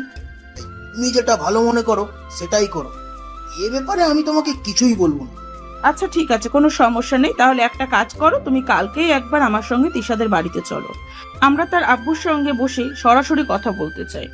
এর পরের দিন রাজের আব্বু আম্মু সকালবেলা ঘুম থেকে উঠেই রাজকে বলে, রাজা, তুমি তো জানোই তোমার মা তোমার বিয়ের সম্বন্ধ করছে, তাই আজ তুমি আমাদের সঙ্গে ওখানেই যাবে। আব্বু, আমি এটা কখনোই করতে পারবো না, কারণ উনি আমার ভার্সিটির মেয়ে। এটা করলে আমার মান সম্মান সব চলে যাবে। তাছাড়া এই মেয়ের মধ্যে কি এমন আছে যার জন্য এই মেয়েকে আমার বিয়ে করতে হবে? পৃথিবীতে কি মেয়ের অভাব পড়েছে নাকি? দেখো, তুমি একদম বেশি কথা বলবে না। আমরা যা করছি তোমার ভালোর জন্যই করছি। আমরা তোমার বাবা মা, আমরা কখনোই এমন কিছু করব না যেটা তোমার জন্য ক্ষতিকর হবে। তাই বেশি কথা বলতে এসো না, বুঝলে? কিন্তু আব্বু, দেখো, তুমি এইটুকু বড় হয়েছো, এ পর্যন্ত তুমি আমাদের কাছে যা কিছু চেয়েছো সবকিছু তোমার চোখের সামনে এনে হাজির করেছি। ইনফ্যাক্ট তুমি কোনো কিছু চাওয়ার আগেই সেটা তোমার সামনে এনে দিয়েছি। তবে তোমার কাছে এইটুকু আবদার করছি, তুমি কেন এইটুকু আবদার রাখতে পারবে না? আব্বু, তাই বলে আমি আমার ভার্সিটির ম্যামকে বিয়ে করব? তাতে কি হয়েছে? তুমি অনার্স ফাইনাল ইয়ারে পড়াশোনা করছো, কয়দিনই তো আছো ওই ভার্সিটিতে। পরেই তো পরীক্ষা শেষ হলে তুমি ওখান থেকে বের হয়ে চলে আসবে, আর কখনোই ওখানে যাওয়া হবে না। তিশাকে বিয়ে করতে তোমার সমস্যাটা কোথায়? আচ্ছা আব্বু, ঠিক আছে। তুমি তো আমার জীবনের কোনো আশাই পূর্ণ রাখোনি, এখন তো আর তোমার বিরুদ্ধে গিয়ে কথাও বলতে পারি না। যাই হোক, তুমি যেটা ভালো মনে করো। এই তো ভালো ছেলের মতন কথা। আচ্ছা ঠিক আছে, তুমি তাহলে বিকেল বেলা রেডি হয়ে থেকো, আমরা বিকেলে যাব। এরপর সেদিন বিকেল বেলায় রাজের আব্বু আম্মু সবাই তিশাদের বাড়িতে যায়। তিশাদের বাড়িতে আগে থেকেই জানতো রাজ তার ফ্যামিলি নিয়ে আসছে, তাই সকাল থেকেই তিশা তাদের জন্য রান্নাবান্নার আয়োজন করে আর সারাটা বাড়ি সুন্দর করে গুছিয়ে রাখে। রাজ আর তার ফ্যামিলির সবাই যখন তিশাদের বাড়িতে গিয়ে পৌঁছায় তখন আনুমানিক বিকেল 3টার মতো হবে বাজে। সবাই মিলে ড্রয়িং রুমে বসে গল্প করছিল। তখনই রাজার আম্মু বলল, আচ্ছা, আমরা এইভাবে গল্প করেই চলেছি, কিন্তু আমরা যে কথাটা বলার জন্য এসেছি সেই কথাটা তো ভুলে যাচ্ছি। আমরা কি শুধু গল্পই করবো, ওই কথাটা নিয়ে কোনো কথা বলবো না? আহা, আসলে ম্যানেজার সাহেব দেখুন, আপনি তো সবটাই জানেন। এখন তো আর নতুন করে কিছুই বলার নেই, তাই আপনার সঙ্গে বিয়ের পাকা কথাটা বলতে আসলাম। এখন তো আপনাকে আবার ম্যানেজার বলা যাবে না, আমার ইয়াই বলতে হবে। হ্যাঁ স্যার, তবে আমাদের মনে হয় এই বিষয়টা নিয়ে আরো একবার ভেবে দেখলে ভালো হতো। ভেবে দেখার কি আর আছে? আমার স্ত্রী যখন পছন্দ করেছে তখন তিশাকেই আমি আমার বাড়ির বউ বানিয়ে নিতে চাই। ঠিক আছে, আপনারা যেটা ভালো মনে করেন। তাছাড়া আপনাদের উপর আমার সম্পূর্ণ ভরসা আছে। আপনাদের বাড়িতে গেলে আমার মেয়ে ভালোই থাকবে। এরপর তারা বিয়ের পাকা কথা বলে তিশাকে একটা ডায়মন্ডের নেকলেস গিফট করে। তখনই রাজার আব্বু রাজকে বলে। রাজ তখন কোনো উত্তর না দিয়ে চুপচাপ সেখান থেকে উঠে বাড়ির বাইরে বাগানে চলে আসে। তখন তার পিছন পিছন আসে তিশা। বাগানের বেঞ্চিতে বসে রাজ কিছু একটা চিন্তা করছিল। তখনই তিশা পিছন থেকে তার কাঁধে হাত রেখে বলতে লাগলো, কি ব্যাপার, তুমি কি চিন্তা করছো? কি আর চিন্তা করব? এখন আর চিন্তা করে কি লাভ হবে? যা হওয়ার তা তো হয়ে গেছে, এখন আর কি হবার বাকি আছে? দেখো, তোমায় আমি ভালোবেসে ফেলেছি, আর ভালোবাসা হারিয়ে আমি বেঁচে থাকতে পারবো না। তাই আমি তোমাকে বিয়েটা করতে চাইছি। প্লিজ তুমি আমাকে মেনে নাও। কখনো ভালোবাসার কমতি রাখবো না। ভালোবাসা দিয়ে আর কি হবে? যেখানে কিনা নিজের ম্যামকে বিয়ে করতে হচ্ছে সেখানে ভালোবাসা আর কি? বুঝতে পেরেছি তুমি এখনো আমার উপর অভিমান করে আছো, আমাকে ভুল বুঝতেছো। কিন্তু বিশ্বাস করো, এমন একটা সময় আসবে যেদিন তুমি নিজের থেকেই আমাকে বলবে আমাকে বিয়ে করে তুমি জিতেছো, আমাকে বিয়ে করে তুমি একটু ঠকে যাওনি। আমি সেই দিনটার অপেক্ষায় রইলাম। এই বলে তিশা বাড়ির ভিতরে চলে যায়। আর এদিকে 1 সপ্তাহ পরে রাজ আর তিশার বিয়ের আয়োজন করা হয় মহা ধুমধামের সাথে। সেই বিয়ের অনুষ্ঠান হয়। শহরের গণ্যমান্য ব্যক্তিবর্গ থেকে সবাই উপস্থিত ছিলেন সেখানে। কিন্তু রাজের একটুও মন ভালো ছিল না। কি ব্যাপার দোস্ত, তুই এখানে মন খারাপ করে বসে আসছিস কেন? আজ তোর বিয়ের দিনে কেউ কি এমন ভাবে মন খারাপ করে থাকে? বিয়ে তো কি হয়েছে, আমি কি নাচবো নাকি? আরে ভাই, তুই আমাকে কেন মেজাজ দেখাচ্ছিস? আমি তো আর তোর বিয়ে ঠিক করি, তাহলে আমাকে মেজাজ দেখিয়ে কি লাভ বল? আই এম সরি, প্লিজ তুই কিছু মনে করিস না। কিন্তু কি করব বল, আমি আর এসব কিছু সহ্য করতেই পারছি না। আমার মেজাজ খুব খারাপ হয়ে যাচ্ছে, আমি নিজেকে আর কোনোভাবেই কন্ট্রোল করতে পারছি না। দোস্ত, তা হচ্ছে সব মেনে নে। না মেনে নিয়ে কি করবি বল? কোনো কিছু করার নেই, তাই না? দেখ, তোর আব্বু আম্মু চেয়েছে বলেই কিন্তু বিয়েটা হচ্ছে। এমনটা কিন্তু নয় যে শুধু মেয়ের ইচ্ছেতেই বিয়েটা হচ্ছে। হ্যাঁ সেটাই তো, আমি আমার আব্বু আম্মুকে কিছু বলতেও পারছি না, আর সবকিছু আমাকে মুখ বুজে সহ্য করতে হচ্ছে। তাই তো খুব খারাপ লাগছে। আর যদি আব্বু আম্মু আমার দিকটা বুঝতো, আপু আম্মু ইচ্ছে করে আমার সঙ্গে এরকমটা না করতো, তাহলে হয়তো এতটা খারাপ লাগতো না। এই বলে হৃদয় রাজকে নিয়ে বাড়ির ভেতরে চলে আসে। সেদিন ছিল বৌভাতের অনুষ্ঠান। সবাই মিলে অনেক আনন্দ উল্লাস করে। তারপর খাওয়া দাওয়া করা শেষ করে সবাই নিজেদের বাড়িতে চলে যায়। আর সেদিন রাতের বেলা রাজ আর তিশার জন্য বাসরের আয়োজন করা হয়। আসলে বাঙালি মুসলিম পরিবারে একটা রেওয়াজ আছে, যেদিন বিয়ে হয় সেদিন কিন্তু বাসর হয় না। বৌভাতের দিন রাতে বাসরের আয়োজন করা হয়। রাজ আর তিশা দুজনেই ছিল মুসলিম ফ্যামিলির, তাই তাদের বিয়ের সমস্ত আচার অনুষ্ঠানও মুসলিম রীতিতেই পালন করা হয়। বাসর ঘরে বসে বসে তিশা রাজের জন্য অপেক্ষা করছে। অপরদিকে রাজ ছাদে দাঁড়িয়ে দাঁড়িয়ে একটার পর একটা সিগারেট খেয়েই যাচ্ছে। সারা বাড়িতে সবাই তাকে খোঁজাখুঁজি করছে, কিন্তু কোথাও খুঁজে পাচ্ছে না। তখনই হঠাৎ রাজের আম্মু তার বন্ধু নিলয়কে বলে, কি ব্যাপার নিলয়, রাজ কোথায় গেল? তাকে কোথাও খুঁজে পাওয়া যাচ্ছে না কেন? প্লিজ একবার তোমরা ওকে খুঁজে দেখো, ও কোথায় গিয়েছে। রাত 11টা বেজে গেছে, ওকে কোথাও খুঁজে পাওয়া যাচ্ছে না। এই কথাটা যদি ওর আব্বু জানতে পারে তাহলে খুব রাগারাগি করবে। ঠিক আছে আন্টি, আপনি কোনো চিন্তা করবেন না, আমরা দেখছি রাজ কোথায় আছে। আপনি একটু অন্য কোথাও রিল্যাক্সে বসুন। এই বলে সারা বাড়ি, বাগান আর ছাদে তন্ন তন্ন করে রাজকে খুঁজতে থাকে। তখনই হঠাৎ নিলয় দেখতে পায় রাজ ছাদের এক কোণায় দাঁড়িয়ে দাঁড়িয়ে সিগারেট খাচ্ছে। তখনই নিলয় তার পাশে গিয়ে দাঁড়ায় আর বলে, কি ব্যাপার দোস্ত, তুই এখানে কি করছিস? আমরা সবাই তোকে খুঁজতেছি, কোথাও তোকে খুঁজে পাওয়া যাচ্ছে না, আর তুই এখানে দাঁড়িয়ে দাঁড়িয়ে সিগারেট খাচ্ছিস। হ্যাঁ তো কি হয়েছে, তাছাড়া তোরা আমাকে খুঁজবি কেন? আরে ভাই, তুই কি ভুলে গেছিস নাকি আজ তোর বাসর রাত? তাই তো তোকে খুঁজতেছি। এছাড়া কি তোকে খোঁজার অন্য কোনো কারণ আছে নাকি? তাড়াতাড়ি নিচে, তোর বউ যে নিচে সেই কখন থেকে বাসর ঘরে বসে বসে তোর জন্য অপেক্ষা করছে, তাড়াতাড়ি আয় না ভাই। আমি যাব না, আমার কোনো কিছু ভালো লাগছে না। কেন আমার সঙ্গে এরকম হলো আমি কোনো কিছুই বুঝতে পারছি না। ভাই, তোর দুটো পায়ে ধরি, তুই আমাদের সঙ্গে নিচে চল। তোর আব্বু যদি জানতে পারে তুই এরকম করছিস তাহলে কি হবে সেটা তুই ভাবতে পারছিস তো? তাই তোকে রিকোয়েস্ট করে বলছি, এই দিনে খারাপ কিছু করিস না, চল আমাদের সঙ্গে। এই বলে নিলয় আর হৃদয় দুজনে মিলে রাজকে তার রুমে পৌঁছে দেয় আর দরজাটা বাইরে থেকে লক করে দেয়। রাজ রুমে প্রবেশ করতেই তিশা বিছানা থেকে নেমে রাজকে সালাম করতে চায়। আর তখনই রাজ কর্কশ কণ্ঠে বলতে থাকে, এই যে শুনেন, আপনি আমার থেকে যথেষ্ট দূরত্ব বজায় রাখবেন। আপনাকে বিয়ে করেছি তার মানে কিন্তু এই নয় যে আপনি আমার বউ। তবে সেটা শুধুমাত্র কাগজে কলমেই থাকবেন, অধিকার ফলাতে কখনোই আসবেন না। তুমি এসব কি বলছো রাজ? তোমার কি মাথা খারাপ হয়ে গেছে নাকি? আমি তোমার বিয়ে করা বউ, গতকালকেই তোমার সঙ্গে আমার বিয়ে হয়েছে, আর আজ আমাদের বাসর। এখন তুমি এগুলো কি বলছো? আমি যা বলছি একদম সত্য কথা বলছি। আমি কোনো ভুল কথা বলছি না। শেষবারের মতো আপনাকে বলে দিচ্ছি, আমার কাছে কখনোই স্বামীর অধিকার চাইতে আসবেন না। শুধু আমি আমার আব্বু আম্মুর জন্যই আপনাকে বিয়ে করেছি, তা না হলে আপনার মতো মেয়েকে আমি কখনোই বিয়ে করতাম না। কেন বিয়ে করতে না? কিসের কমতি আছে আমার? আমি কি দেখতে অসুন্দর, অশিক্ষিত, গাইয়া, আনকালচার্ড? আমি জানি না, আমি কোনো কিছু জানতেও চাই না। আর আপনার প্রশ্নের উত্তর দেওয়ার কোনো ইচ্ছা আমার নেই। চুপচাপ বিছানায় শুয়ে ঘুমিয়ে পড়ুন। আর আমি বেলকনিতে গিয়ে ঘুমাচ্ছি। আপনার সঙ্গে এক রুমে আমি কোনোভাবেই থাকবো না। দেখো, তুমি যেরকমটা ভাবছো সেরকমটা একটুও হবে না। কারণ আমি তোমায় ভালোবেসে বিয়ে করেছি। স্ত্রীর অধিকার পাওয়ার জন্যই আমি তোমায় এমনি এমনি বিয়ে করিনি। আর বিয়ে যখন হয়েই গেছে, এখন তুমি কোনো কথা বললেও আমি সেটা শুনবো না। কেন শুনবেন না? আমি কি আপনাকে একবারও বলেছি যে আমি আপনাকে বিয়ে করব, আপনাকে আমার পছন্দ হয়, আপনাকে আমার বিয়ে করতে ইচ্ছে করে? তাহলে আপনি কেন আমার সঙ্গে এরকমটা করছেন? আপনি আমার ম্যাম, সেই পর্যন্তই ঠিক ছিলেন। কেন আপনি সে দেশে আমার সঙ্গে সম্পর্ক করতে আসলেন? আর আপনি যদি সেদিন আমাদের বাড়িতে না আসতেন, তাহলে তো আমার বাবা মা আপনার বাড়িতে বিয়ের প্রস্তাব নিয়ে যাওয়ার সাহসটাও পেত না। এখন আমি আপনাকে যেটা বলবো, আপনাকে সেটাই শুনতে হবে। ও তাই নাকি? একটা কথা ভালো করে বলে রাখি, তুমি শোনো। তুমি যদি আমার কথা না শোনো, তাহলে আমি কেন তোমার কথা শুনবো? আমি তোমার বিয়ে করা বউ, আমার অধিকার আছে তোমার থেকে আমার অধিকার আদায় করে নেওয়ার।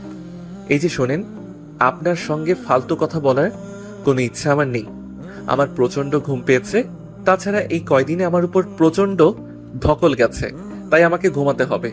দয়া করে বিরক্ত করবেন না। এই বলে রাজ তখনই আলমারি থেকে একটা বালিশ আর একটা চাদর নিয়ে ব্যালকনিতে চলে যেতে চায়। তখনই দিশা পিছন থেকে রাজের হাতটা ধরে ফেলে আর টান দিয়ে নিজের বুকের সঙ্গে মিশিয়ে নেয়। এটা দেখে রাজ বলতে থাকে, এসব কি করছেন আপনি? নির্লজ্জ বেহায়া মার্কা মেয়ে। আপনাকে তো যেদিন আমি প্রথম দেখেছিলাম, সেদিনই আমি বলেছিলাম আপনাকে হয়তো কোনো ছেলে বিয়ে করতে পারবে না। আর কোনো ছেলে বিয়ে করতেও চাইবে না, কারণ খোসা ছাড়া কলা কেউ খেতে চায় না। হ্যাঁ, তুমি একদম ঠিক কথাই বলেছো। তবে তুমি হয়তো এটা ভুলে গেছো, যেদিন থেকে তুমি আমাকে এই কথাটা বলেছো, সেদিন থেকে আমি ওয়েস্টার্ন ড্রেস পরা একদম ছেড়ে দিয়েছি। এরপর থেকে আমি এসব বাঙালি পোশাক পরতেই অভ্যস্ত করেছি নিজেকে। তাতে কি হয়েছে?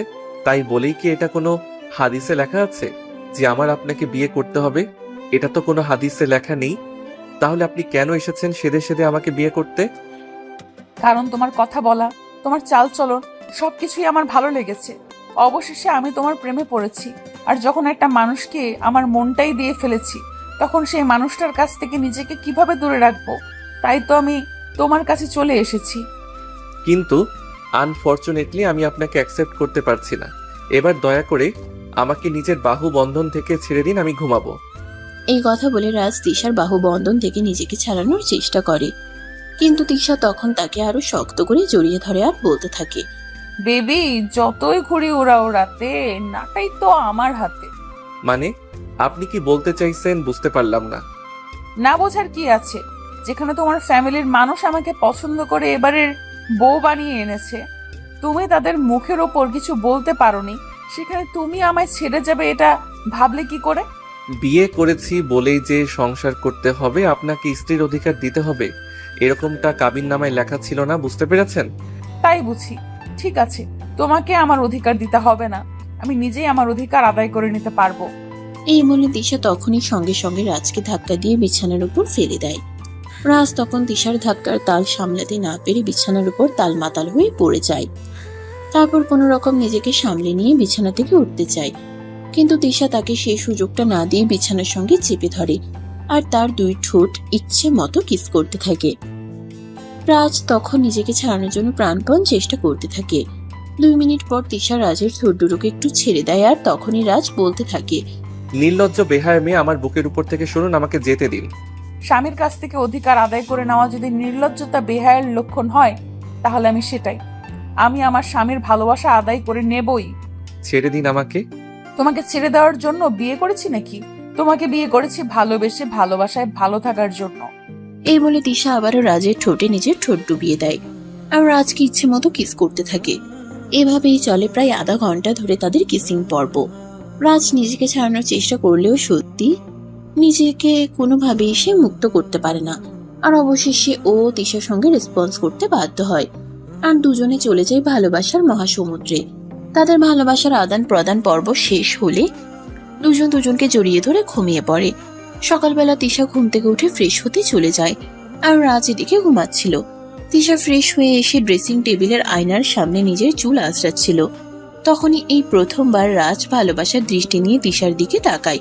তখনই তার মনে হয় তার ঘরে যেন স্বর্গ থেকে এক অপ্সরী নেমে এসেছে। সে অপলক দৃষ্টিতে তিশার দিকে তাকিয়ে আছে। তিশা চুল আঁচড়ানো শেষ হলে সেটা খেয়াল করে। তখনই তিশা রাজকে উদ্দেশ্য করে বলতে থাকে, কি ব্যাপার, তুমি আমার দিকে এভাবে হা করে তাকিয়েছো কেন? মনে হয় জীবনে প্রথমবার আমাকে দেখছো। হ্যাঁ, ভালোবাসার দৃষ্টিতে তো এই প্রথমবার দেখছি তোমায়।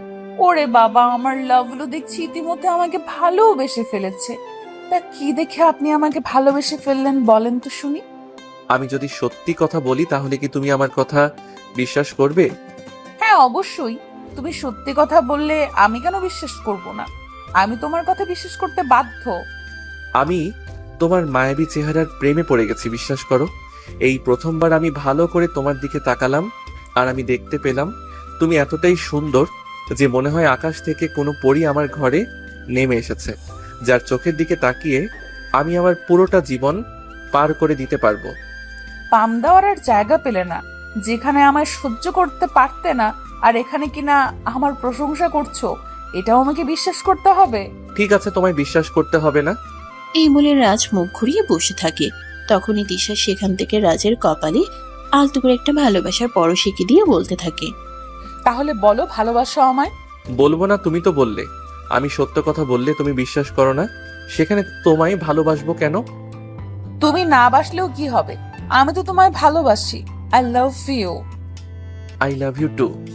এই বলে রাজ তিশাকে টান দিয়ে নিজের বুকের সঙ্গে মিশিয়ে নেয়, আর আলতো করে তিশার কপালে ছোট্ট একটা ভালোবাসার পরশ এঁকে দেয়। তারপর কানের কাছে মুখ রেখে বলতে থাকে, ভালোবেসে সারা জীবন আমার পাশে থাকবে তো? কখনো আমার হাত ছেড়ে অন্য কারো হাত ধরবে না তো? না মহারাজ, আপনার হাত ছেড়ে কখনো অন্য কারোর হাত ধরার দুঃসাহস দেখাবো না। খুব ভালোবাসি আপনাকে। আপনি ছাড়া আমার জীবনটা অর্থহীন। তাই তো সব কিছুর বিরুদ্ধে গিয়ে আপনাকে ভালোবাসার কথা বলেছি। আপনি ছাড়া আমার জীবন মরণ সমান। বলতে না বলতেই রাজ তিশার ঠোঁটে নিজের ঠোঁট ডুবিয়ে দেয়, আর তারপর চলতে থাকে তাদের ভালোবাসার আদান প্রদান পর্ব। তো ভিউয়ার্স, আমাদের আজকের গল্পটা এই পর্যন্তই ছিল। আপনারা ভালো থাকবেন, সুস্থ থাকবেন। আজকের মতো বিদায় নিচ্ছি, ধন্যবাদ।